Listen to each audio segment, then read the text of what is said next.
오늘 이 시간은 바윗돌 깨트려 큰 은총의 강물이라는 제목으로 우리 올해 마지막 주일 예배 함께 은혜를 나누고자 합니다. 드디어 왔네요, 그렇죠? 한 해의 마지막 시간이 왔습니다. 제 설교문에는 드디어 왔습니다, 제주 앞바다에서 잡은 싱싱한 몇 갈치가 아니라 올 것이 왔습니다, 올 한 해 마지막 주일이 왔습니다, 그렇게 제가 적어 놓기는 했습니다.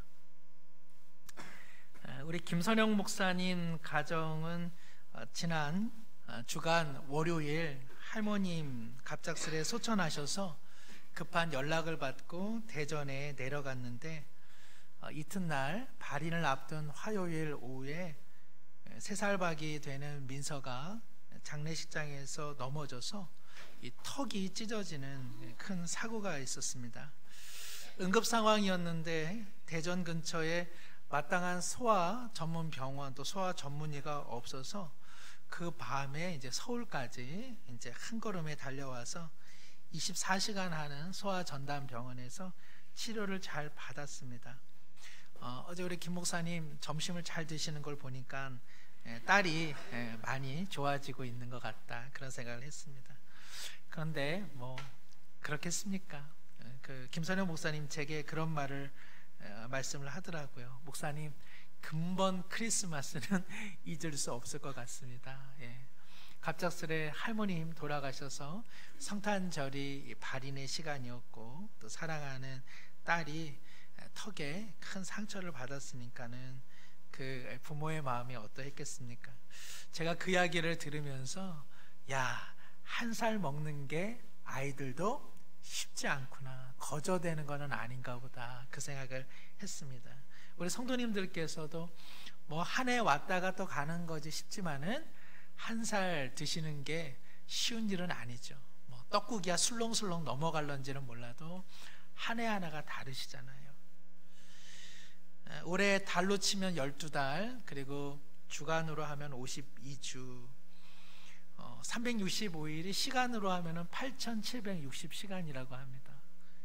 이 시간 속에서 올 한 해 무엇이 기억되고 또 무엇이 가슴에 남겨지고 있는지요?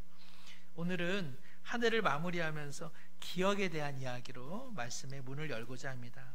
오늘 1절에 이스라엘이 애굽에서 나오며 야곱의 집안이 언어가 다른 민족에게서 나올 때에, 지금 시편의 저자는 이전 일을 회고하고 있습니다. 언제를 회상하는 것 같습니까? 이스라엘 민족이 출애굽했을 때. 우리도 오늘의 삶이 어려우면은 언제로 돌아갑니까? 임진왜란으로 돌아가잖아요. 그래서 우리나라가 어려울 때마다 누가 짜잔하고 나타나셔요. 이순신 장군이 뭐 드라마에서도 나오고 영화에서도 나오고 그러지 않습니까? 그렇죠? 또 언제로 돌아가요? 인천 상륙작전. 그래서 우리가 공산치하로 정말 큰 어려움이 당할 뻔했는데 메가더 장군, 그래서 공산치하 속에서 우리가 벗어날 수 있었던 그 영화로운 날들을 우리가 기억하는 것처럼 시편 114편의 시인도 지금의 어려운 현실 속에서 과거를 돌아보는 것이죠. 과거도 참 어려웠어, 근데 그때 하나님이 도우셨지. 여기 이스라엘이 애굽에서 나왔다, 야곱의 집안이 언어가 다른 민족, 즉 그 히브리 민족이 그 이집트인들 속에 정말 그 종처럼 종노릇하던 그런 어려웠던 시절을 회고하고 있습니다. 여기 야곱이라고 하는 말은 이스라엘을 향한 하나님의 별칭인데요, 야곱이라고 성경이 이스라엘을 이렇게 또 다르게 호칭할 때는 그 의미가 있어요. 야곱 그럴 때는 아이고 이 가엾은 거, 이 버려진 인생, 이 불쌍한 거 내가 편히 되어줄 거야, 그런 의미로 하나님께서 이스라엘을 야곱 이렇게 부릅니다. 우리 부모님들께서도 어떠세요? 아이고 내 새끼, 저 새끼라면 좀 이상하고요. 아이고 내 새끼, 그렇죠? 아이고 내 똥강아지, 이렇게 손주들에게도 이야기하시잖아요. 그럴 때는 그 절절한 사랑이 거기에 묻어 있는 것이죠. 그 금번 성탄절 카톡에 한 친구가 우리 이제 동창 카톡방에다가 이런 내용을 올렸어요. 크리스마스 이브라 하여 들뜨면 안 되는 이유. 그래서 성탄절 전날인데 그래도 조금 설레는 마음 가져도 좋지 않을까 싶었는데, 이유가 이거예요. 오늘은 네로와 파트라슈 그리고 성냥팔이 소녀의 기일입니다. 경건하고 조용한 분위기를 유지하십시오, 이렇게 되어 있더라고요. 네로와 파트라슈는요, 동화 플란더스 개의 주인공, 그리고 그와 정말 가족과 같은 사랑을 나누었던 파트라슈 개이죠. 개 이름이고요. 성냥팔이 소녀 잘 아시죠? 그 안나라고 하는 소녀가 파트라슈도 그렇고 그리고 네로도 그렇고 안나도 그렇고요, 성탄 전날 정말 누구도 돌봐주지 않는 차디찬 어떤 그런 사회의 분위기 속에서 가족의 따스함을 그리워하면서 그 서늘한 날에 죽음을 맞이하게 됐습니다. 그래서 그러니까 성탄절 전날이 그러니까 기일이더라고요. 진짜 저도 처음 알았어요. 아마 예전에 동화로 읽으시거나 TV 만화로 보신 분들 눈물을 흘리셨을 것 같아요. 저도 성냥팔이 플란더스 개 하면 늘 마음에 조금 안 됐다, 불쌍하다, 그 마음이 있거든요. 하나님께서 이스라엘을 향해 내 야곱아 이렇게 부르신 것은 아유 불쌍하다, 가엾다, 얼마나 힘들어, 그런 이들의 하나님이 되어주신다라는 내용이죠. 더 나아가서 2절에 보시면은요, 유다는 여호와의 성소가 되고 이스라엘은 그의 영토가 되었다, 이렇게 되어 있습니다. 성소라고 하는 것은 하나님이 임재하시는 곳이거든요. 하나님이 동거하신다, 그런 뜻이에요. 이스라엘은 그의 영토가 되었다, 하나님께서 이스라엘을 영토 삼아서 그들과 동행해 주셨다라는 내용이죠. 하나님께서 이스라엘의 편이 되어 주실 뿐 아니라 내가 너와 함께 할 거야, 동거하시는 하나님, 내가 너의 걸음걸음마다 내가 같이 있을 거야, 동행하시는 하나님, 우리 하나님의 모습인 줄로 믿습니다. 잠시 우리 편이 되어줬다가 떠나는 사람 많이 있잖아요. 거기에 어떤 떡고물이 있고 거기에 무슨 조금 이익될 걸 되는 게 있을 때는 어때요? 같이 오죠. 같이 모이고요, 그리고 같이 움직이기도 해요. 그러나 이제 떡고물 다 먹고 거기에 무슨 이익이 없으면 호련히 떠나가는 사람이 주위에 얼마나 많이 있습니까? 그런데 우리 하나님께서는 바로 언제나 우리와 동행하시고 우리와 언제나 동거하시는 하나님이시다라고 성경은 이야기하고 있습니다. 사김의 기도라는 책으로 널리 알려진 미주에서 사역하시는 김영봉 목사님 계시는데, 그 목사님께서 어느 한 집회에서 했던 간증 이야기, 미국에서 모범적으로 이렇게 한인교회를 섬기시던 한 분께서 이제 의사예요, 의사. 그래서 남미 파라과이로 의료 선교사로 이렇게 파송을 받았는데, 거기서 어려운 이들 이렇게 치료하면서 복음을 전하면서 교회를 세우고 돌봐주는 사역을 잘 감당한 것이죠. 그런데 지역 관리, 지역 공무원이 보니까 돈이 많은 것 같아요. 저쪽 미국 교회에서 후원을 많이 받는 것 같아요. 그러니까는 못된 마음이 들었어요. 그래서 이 선교사님을 성추행범으로 몰아서 이제 금품을 얻어내려고 한 것이죠. 당신 혐의 벗어나려면은 당신 우리들에게 좀 돈 좀 써야 될 거야. 주위에 있는 사람들도 워낙 이 파라과이 공무원들의 부패와 부정의 정도를 아니까 선교사님 그냥 눈 감고 돈 몇 푼 쥐어주면 혐의에서 벗어날 것 같으니까 그렇게 하시죠. 그런데 이 선교사님 하시는 이야기가 하나님이 언제나 나와 함께 하심을 믿습니다. 내가 지금 잠시 벗어난다고 내가 그렇게 저들에게 돈을 줄 수는 없죠. 하나님이 나와 함께 하심을 저는 신뢰합니다. 내가 얼마가 되던 간에 이 수감 생활을 견뎌내겠습니다. 하나님께서 이 모든 일에 있어서 하나님의 은혜를 나타내 주실 겁니다. 그래서 추후에 재판의 심의 과정이 일어났고 거기서 이 선교사님의 혐의 없음이 증명이 되었습니다. 올 한 해 뒤돌아보면 어떠세요? 참 힘들고 답답하고 억울하고 속상하고 내 편 되어주었다 싶었는데 또 이렇게 떠나가는 사람들 속에서 참 좌절하기도 하고 그리고 외롭기도 했던 인생들 많으셨을 거예요. 근데 그때마다 우리 하나님께서는 우리와 동행해 주시고 동거해 주신 줄로 믿습니다. 시편 23편 잘 아시는 다윗의 고백이죠. 다윗이 23편 4절에 뭐라고 고백합니까? 우리 함께 한번 읽겠습니다. 내가 사망의 음침한 골짜기로 다닐지라도 해를 두려워하지 않을 것은 주께서 나와 함께 하심이라. 주의 지팡이와 막대기가 나를 안위하시나이다. 삶이 그렇잖아요. 기쁨의 산등성이만 올라가면 얼마나 좋아요. 그런데 그 높은 산 올라가기 위해서는 언제나 깊은 골짜기가 놓여져 있죠. 눈물의 골짜기, 외로움의 골짜기, 사망의 음침한 골짜기. 다윗은 고백합니다. 하나님 거기 함께 하셨죠. 하나님 언제나 저와 동거해 주시고 동행해 주셨다 고백하는데, 사랑하는 우리 모든 성도님들께서도 올 한 해를 뒤로 돌아보건대 인생의 골짜기마다 동거하시고 동행하신 주님을 기억하시기를 소망합니다. 오늘 말씀 3절에 보니까요, 그때를 회상하면서 바다가 도망했고 요단이 물러갔다라고 이야기합니다. 5절에 보니까 바다야 내가 도망함이 어찌미며 요단아 내가 물러감이 어찌함이냐. 이전만 해도 자신을 잡아먹을 듯했던 그 바다와 그 요단의 깊은 물이 이제는 다 물러가서 나는 이제 하나님의 평강을 누린다 고백하고 있습니다. 여기 바다라고 하는 것은요, 이스라엘 백성이 애굽에서 이렇게 탈출했을 때 뭘 만났었죠? 무슨 바다? 홍해를 만났었잖아요. 그 바다를 의미해요. 그러면 요단은 무엇을 의미하겠습니까? 이스라엘 민족이 가나안 땅 들어가기 전에 또 뭐 건너야만 했어요? 요단강 건너야만 했었잖아요.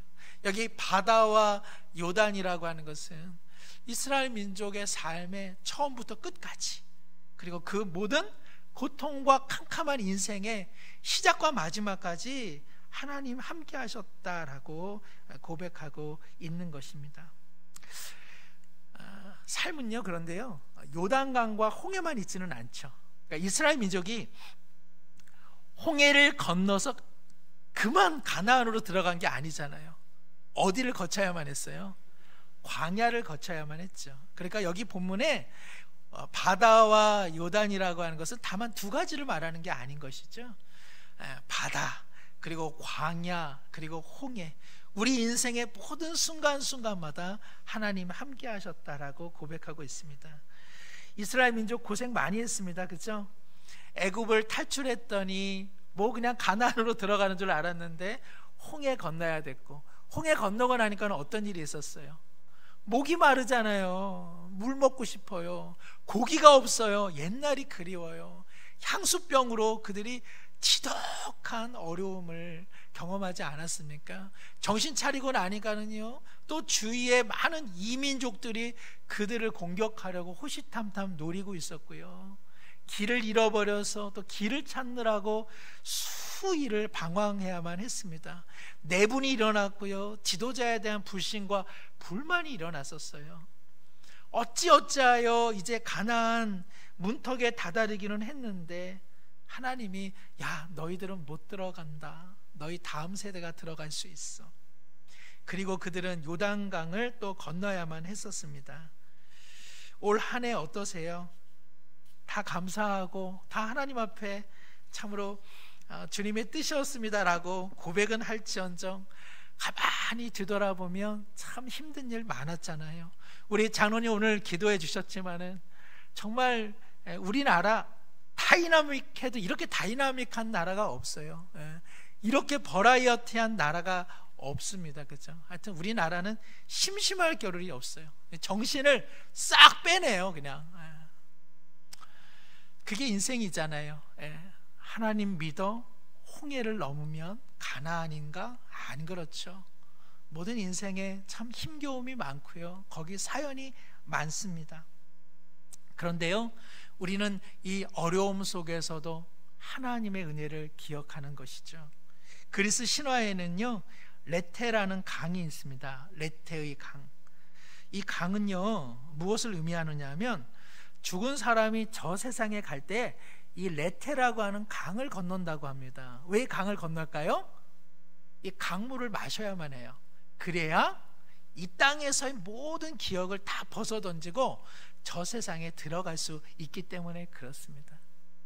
레테라고 하는 것은 그래서 망각을 의미합니다. 망각의 강. 그런데요, 이 레테라고 하는 말에 부정접두사를 붙이면 알레테이아라는 말이 있습니다. 레테가 아니다라는 뜻인데요, 그러면은 알레테이아라는 뜻은 무엇이겠어요? 망각하지 말고 뭐하라? 기억하라는 뜻이죠. 그래서 이 알레테이아라고 하는 말은요, 헬라어로 진리라는 뜻을 갖고 있습니다. 진리라고 하는 것은요, 기억을 하는 것입니다. 진리라고 하는 것은요, 저 세상까지도 가지고 가야 되는 거예요. 망각해서는 안 되는 것, 영원히 가슴에 품어야 되는 것, 그것이 바로 진리입니다. 사랑하는 성도 여러분, 망각을 해서는 안 됩니다. 오늘 한 해가 여러 가지 어려움이 있었지만 그 어려움의 바다를, 그 힘겨움의 광야를, 그 고통의 시퍼런 요단강을 누가 건너게 하셨습니까? 우리 하나님 건너게 하셨잖아요. 우리 그것을 기억을 하셔야 되는 것이죠. 기억을 하면 그러면 하나님 앞에 뭘 할 수 있다? 기대를 할 수 있게 되고요, 기대하는 사람은요, 기도를 하게 됩니다. 내가 왜 하나님 앞에 기도하지 않을까? 기대하지 않기 때문에 그래요. 나 왜 하나님 앞에 아무것도 기대하지 않지? 망각하고 있기 때문에 그래요. 하나님의 은혜를, 하나님의 돌보심을, 고통의 바다와 절망의 숲, 그리고 그 허무한 인생의 강을 건너게 하시는 하나님을 기억하면 하나님에 대한 기대가 있죠. 그러면 기도하게 되는 것입니다. 오늘 본문 4절에 보면요, 이 사람의 영혼이 지금 살아났어요. 힘들어서 과거를 회상했는데 이제 하나님을 기억하니까 오늘 뭐라고 되어 있느냐, 4절에 산들은 순양들같이 뛰놀고 작은 산들은 어린 양들같이 뛰논다라고 고백하고 있습니다. 우리 성도님들도 그런 적 많으시죠? 이렇게 정말 하나님의 은혜, 하나님의 도우심을 경험하면 어때요? 세상이 조금 달라 보이잖아요. 맨날 드시는 김치인데도 그 김치가 맛있게 느껴지는 때, 그때는 언제예요? 우리 마음에 활력이 있을 때죠. 누가 이렇게 가만히 있으면서도 배시시 웃으면은 지나가는 사람이 뭐라고 해요? 너 누구 좋아하나 보다 라고 이야기하잖아요. 그렇죠? 내가 좋아하는데 그 사람이 나를 좋아해요. 그러면 어때요? 배시시 웃죠. 아무것도 없는데 웃음이 나와요. 예전에 제 친구가 누구누구를 좋아하니까 전봇대도 자기를 보고 웃는다, 그런 얘기를 하고 있어요. 제가 야 구라친다, 내 거짓말 하지 말아라, 그렇게. 전봇대가 어떻게 웃어요? 그런데 마음의 기쁨이 있으니까, 마음의 사랑이 있으니까 보는 눈이 달라져요. 오늘 시편의 저자가요, 산들이 순양처럼 활력이 넘쳐나고 작은 산들이 어린 양처럼 명랑하게 보이더라고 이야기를 하고 있습니다. 사람에게는요, 제3의 눈이 있다, 그런 말을 합니다. 우리는 눈이 몇 개예요? 눈이 2개잖아요. 근데 제3의 눈은 그러면 뭐는 아닌 거예요? 이 두 눈은 아니에요. 제3의 눈이라고 하는 것은 이 눈으로 볼 수 없는, 그러나 볼 수 있는 또 다른 눈, 바로 그것이 제3의 눈이죠. 우리 부모님들은 자녀들을 향해서 제3의 눈을 갖고 있죠? 딱 보면 아시잖아요. 뭐 돈 달라 할 때 이 돈 가지고 뭐 해 먹을지 잘 아시잖아요. 우리 아내분들도 남편을 향해서 제3의 눈을 갖고 계시죠? 저 양반이 안 하던 짓 하는 거 보니까 뭐 하려고 하는구나. 우리 모두 제3의 눈을 가지고 있습니다. 세상을 바라보는 따스한 시선, 긍정의 시선도 제3의 눈이라 할 수 있고요, 세상을 조금 삐딱하게 보는 비판적 시선도 제3의 눈이라고 할 수 있습니다. 뭐가 나쁘고 뭐는 좋다 이런 것 아니고요, 어쨌든 간에 우리는 저마다 보는 제3의 눈을 갖고 있죠. 신자가 가져야 될 제3의 눈은 무엇일까요? 세상 사람들의 눈하고는 달라야 되잖아요. 그렇죠? 성경적인 안목, 기독교적인 안목으로 세상을 보는 눈이 있어야 돼요. 비록 지금의 현실이 어렵고 비록 지금의 상황이 혼란스럽다 할지라도 하나님께서 진리로, 하나님께서 빛으로 승리하실 것이며 인간들이 버리는 가장 못난 십자가의 자리에 구원을 이루신 하나님을 바라본다면 우리 모두는요, 소망의 시선, 희망의 시선을 놓치지 말아야 한다는 것입니다. 어두운 세상이라 우리마저 빛된 제3의 눈을 잃어버리면 어때요? 우리도 어두워지잖아요.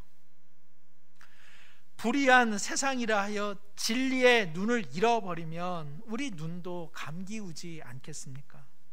그러므로 사랑하는 성도 여러분, 혼란한 세상일수록 그리고 어둡고 불의한 세상일지라도 우리 모두 더욱 기도하고 그리고 주님을 향한 소망의 눈을 반드시 가져야 될 줄로 믿습니다. 세상은 뭐 어떻게 돼도 돼, 우리는 죽어서 천국 가는 인생이잖아, 제가 그런 말씀 드리는 것 아닙니다. 찬양하고 기도하고 감사하는 것이요, 세상을 회피하는 도구가 돼서는 안 돼요. 오히려 내 영혼을 살리기 위한 일이에요. 내 영혼이 살아야 어떻게 돼요? 다른 사람을 도울 수 있잖아요. 다른 사람에게 희망을 줄 수 있잖아요. 우리의 삶이 그렇습니다. 사랑하는 성도 여러분, 일터에 가기 전에 하루가 시작할 때 피곤하죠. 사실은 그렇죠. 다 힘들어요. 그럴 때에 우리가 버스 안에서 혹은 자동차 안에서 혹은 걷는 거리에서 하나님 앞에 기도해야 됩니다. 하나님, 오늘 일터를 향해 나가는데 마음이 참 무겁습니다. 육신적으로 좀 피곤합니다. 집안에 어려움이 있어서 근심이 있습니다. 그러나 오늘 내가 일터에서 만나는 이들에게 좀 더 명랑하고 경쾌한 빛을 비추일 수 있도록 제 영혼을 살려주십시오. 그렇게 해서 일터에 나가는 그리스도인과 오늘 힘들어, 오늘도 어떻게 내가 하루를 버틸까, 이 마음으로 일터를 향하는 기독교인과는 전혀 다른 인생을 살지 않겠습니까? 뭐 좀 다른 이야기지만은 저희 어머니께서 조금 이제 적적하셔서 이제 아파트 주변 경로당에 가시는데요, 경로당 가니까 참 좋더래요. 그런데 경로당에 싸움닭들이 있대요. 그렇게 경로당에 오셔가지고요, 시비를 붙이고 다른 사람 흉보고, 그래가지고 어느 날은 갔더니 써놨대요. 앞으로 경로당에서 2회 이상 싸우는 사람은 출입 금지, 이렇게 해놨대요. 그 싸움닭 중에 한 분이 교회 권사님이래요. 이게 이해 불가하죠. 이해가 되기가 어렵습니다. 이게 정말 어려운 일입니다. 그렇죠? 하나님을 믿으시는 권사님인데 경로당에서 싸움닭이라, 이런 거죠. 그렇죠? 하나님께서 우리의 편이 되어 주신다라고 하는 것은요, 우리의 신앙에서는 어떻게 나타나야 되죠? 하나님이 내 편 되어 주니까 하나님도 안 믿는 것들이, 이러한 교만과 거만한 태도가 나올 수가 없습니다. 왜 그래요? 하나님이 내 편이 되어 주신다고 하는 것은 가련하고 불쌍해서 우리 편이 되어 주시는 거거든요. 그 마음을 알면 신앙은 어떻게 표현이 되겠어요? 겸손하죠. 그리고 낮음을 지향할 수밖에 없는 것입니다. 하나님이 내 편 되어서 그 신앙이 교만과 거만으로 나타날 것 같으면 아직 가야 할 길이 먼 겁니다. 아직 하나님의 마음을 모르는 까닭입니다. 하나님께서 나 같은 자의 편이 되어주신다. 어떻게 그렇지? 그러면 어때요? 마음이 가난하죠. 마음이 겸손해지는 것이죠. 우리가 하루 일터에 나갈 때 하나님 내 편 되어주신다, 그 마음 가지고 우리가 직장에 나간다면 우리는 하나님 없이 살아가는 사람들에게 어때요? 더 너그러워질 수 있겠죠. 더 그들에게 희망을 줄 수 있겠죠. 집에 들어가실 때도 마찬가지입니다. 나 오늘 돈 버느라고 힘들었어. 그래서 나 그냥 집에 가서 그냥 내 스트레스 다 풀 거야 하고 집에 들어가시면 안 되죠. 눈이 왔어요. 그럼 어때요? 집에 들어가실 때 눈 털고 들어가잖아요. 내가 무슨 개똥을 밟았어요. 집에 갖고 가시는 분 없을걸요? 보도블록에다가 그냥. 집에 들어가실 때도 주님 믿는 엄마, 주님 믿는 아빠라면 털고 들어가야 돼요. 그러니까는 한 바퀴 도셔요. 오늘 하나님 언짢은 일도 있었고 몸 피곤한 일도 있었는데 제가 우리 집에 들어가서 이 시름과 이 스트레스 다 쏟아붓지 않게 도와주셔요. 제 마음에 평온함을 주셔서 우리 가정 오늘도 복된 저녁 맞이할 수 있도록 은혜를 베풀어 주옵소서. 교회 오실 때도 마찬가지입니다. 교회 오실 때도 어떤 분들은요 5만 가지 인상을 쓰고 오셔요. 내가 얼마나 힘들었는지 오늘 하나님 앞에 다 짓고 하리라. 그러지 마시고요. 왜 하나님을 주일에만 만나려고 하시죠? 토요일에 풀고 오세요. 토요일 날 밤에 넷플릭스 오징어 게임 보셨어요? 안 보셨어요? 보지 마시고 그래서 그렇게 넷플릭스나 유튜브 보시다가 지쳐 잠들어 쓰러지지 마시고 정말 10분이라도 하나님, 한 주간 참 어려웠는데 하나님 저 도와주셨잖아요. 근데 저 참 별 볼 일 없이 살았던 것 같아요. 하나님 용서를 구합니다. 내일 주일인데요, 주일 예배 하나님 앞에 기쁨과 감사로 하나님을 찬양하게 하시고 정말 이 주일 제가 안식과 평강을 누려서 또 한 주도 주님 뜻대로 살 수 있는 새 힘 주시기를 원합니다. 그 마음 갖고 주일 오신 줄로 믿습니다. 그 마음 갖고 주일 오셔야지 그냥 하나님 앞에 여기 우거지 가지고 왔습니다. 우거지국 드세요. 이거는 아닌 거예요. 주일 준비는 언제 한다? 주일 아침에 하는 게 아니라 토요일에 하는 거예요. 금요기도에 오시면 더 좋아요. 그래서 하나님 앞에 답답하고 어려운 마음들을 하나님 앞에 또 쏟아내고 또 하나님의 위로와 평강을 누려 그 마음 가지고 언제 온다? 주일에 오시는 거다. 그게 정말 주일 예배 잘 드리시는 거다라고 말씀드리고 싶습니다. 7절에요 이제 시인은 이렇게 말합니다. 땅이여 너는 주 앞 곧 야곱의 하나님 앞에서 떨지어다 라고 이야기하는데, 여기 떤다라고 하는 것은요 두렵다라고 하는 말도 있지만요 함께 춤을 추자라는 이야기입니다. 하나님을 기억함으로 하나님이 내 편 되어주시고 가련한 인생, 건널 수 없는 인생의 바다와 그리고 고독한 광야와 요단을 건너가게 하신 그 주님을 기억하니까 지금 이 시인의 마음이요 지금 활력을 얻고 생기를 얻었어요. 그래서 이 땅을 향하여 말합니다. 나와 함께 춤을 추자고 이야기하고 있는 것입니다. 성탄 발표회 때 우리 많은 성도님들 함께 춤도 추시고 그리고 찬양도 하고 기쁨의 몸짓으로 하나님 앞에 영광을 올려드렸습니다. 찬양 발표하시면서 인상 꾸기시는 분이 하나도 없으시더라고요. 하나님을 높이면 어때요? 얼굴에 주름살은 안 펴지더라도 우리 마음의 주름살은 활짝활짝 펴지는 줄로 믿습니다. 얼굴에 주름살이 어떻게 하겠습니까? 뭐 필러도 있고 보톡스도 있고 안면 거상 이렇게 끌어당기는 것도 있더라고요. 들어보니까 아프대요. 비싸대요. 그러나 우리 마음의 주름살이 주님의 은혜로 펴지면 어때요? 우리 얼굴의 주름살에도 환한 빛이 비추어서 그 주름살도 곱게 보이고요, 그 주름살도요 참 영화롭게 보인다, 그런 생각을 하게 됩니다. 하나님 안에서 마음에 춤을 추시는 새해가 되시기를 바랍니다. 하나님께서는 춤을 추자고 말씀하시기 때문에 그렇죠. 8절에 보니까는요, 우리 8절 함께 한번 읽습니다. 그가 반석을 쳐서 못물이 되게 하시며 차돌로 샘물이 되게 하셨도다. 광야에서 마실 물 없던 이스라엘 민족을 향해 하나님께서 반석을 통하여 반석을 치실 때에 그 반석에서 뭐가 나옵니까? 그들이 마실 수 있는 생수와 그리고 샘물이 터져 나오지 않았습니까? 저는 오늘 설교를 준비하면서 이 동요가 생각나더라고요. 바위돌 깨뜨려 돌덩이, 돌덩이 깨뜨려 돌멩이, 돌멩이 깨뜨려 자갈돌, 자갈돌 깨뜨려 모래알. 바위돌 깨뜨리면 물이 나와요, 안 나와요?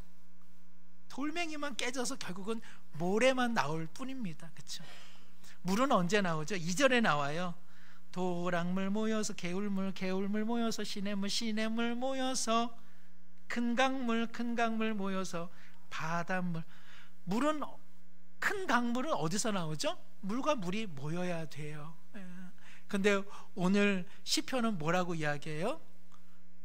돌을 깼는데, 바위를 깼는데 거기에 큰 강물이 이루어졌다라고 이야기하고 있습니다. 누가 일을 하십니까? 하나님이 하시죠. 자연의 법칙은요, 바위를 깨면 그 바위가 부서져 그저 돌이 될 뿐입니다. 그런데 오늘 하나님께서 우리의 삶에 간섭하시면 이 바위 같은 인생을 깨트려서 거기에 뭐가 나온다? 생수가 흘러나온다고 성경은 말씀하고 있습니다. 바위는 무엇입니까? 차가운 것이죠. 저거 뭐 되겠어? 저거 무슨 변화가 있겠어? 딱딱하고 어두운 침묵, 그것이 바로 바위입니다. 그런데 하나님께서 그 바위를 깨뜨리시는 날에는요, 우리 모두가 목마름을 해결할 수 있는 기쁨의 생수와 샘물이 어디서? 그 바위에서 터져 나온다고 오늘 성경은 이야기하고 있습니다. 우리 내년 우리의 삶이 어떨지 모르겠습니다. 그러나 우리의 삶을 깨뜨려서 하나님께서는 기쁨과 소망의 생수가 철철 넘치게 하실 줄로 믿습니다. 우리 이 기대를 가지고 새해를 맞이하게 되는 것이죠. 그리스도의 몸이 깨어졌죠. 십자가에서 그리스도의 몸이 깨어졌습니다.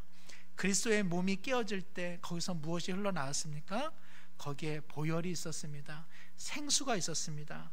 구원의 큰 강물이 그리스도의 깨어진 보혈을 통해 우리 가운데 넘쳐 흐른 것 아니겠습니까? 사랑하는 성도 여러분, 신앙은 기억의 싸움입니다. 신앙은 기억의 투쟁입니다. 하나님께서 베푸신 은혜를 기억하지 못하면 오늘 우리의 삶을 살아낼 수 없습니다. 그러나 하나님을 기억하는 인생, 하나님의 베푸신 은혜를 기억하는 인생은요, 오늘을 살아갈 수 있고 그리고 내일의 삶의 생수가 흘러 넘쳐나는 것을 믿음으로 바라보게 될 줄로 믿습니다. 사랑하는 주님, 올 한 해 주님의 은혜를 기억함으로 믿음이라고 하는, 소망이라고 하는 제3의 눈을 갖고 이제 막막한 새해 속에서도 진리와 사랑의 생수를 부어주실 그 주님을 의지하며 살아가게 하여 주시옵소서. 기도하겠습니다. 하나님 아버지, 우리를 죄와 세상의 종로에서 벗어나게 하시고 올 한 해도 우리 힘으로 건널 수 없었던 절망의 홍해, 외로움의 광야, 그리고 깊은 요단강을 건너가게 하심을 감사합니다. 하나님의 은혜를 기억함으로 주님을 더욱 기대하게 하여 주옵시고, 믿음이라는 제3의 눈을 갖고 경건히 기도할 때 인생의 막막한 삶을 살아가는 이들에게 사랑의 생수를 흘려보내는 축복의 통로자로 내년도 살아가게 하여 주시옵소서. 의지하오며 예수님의 이름으로 기도드립니다. 아멘.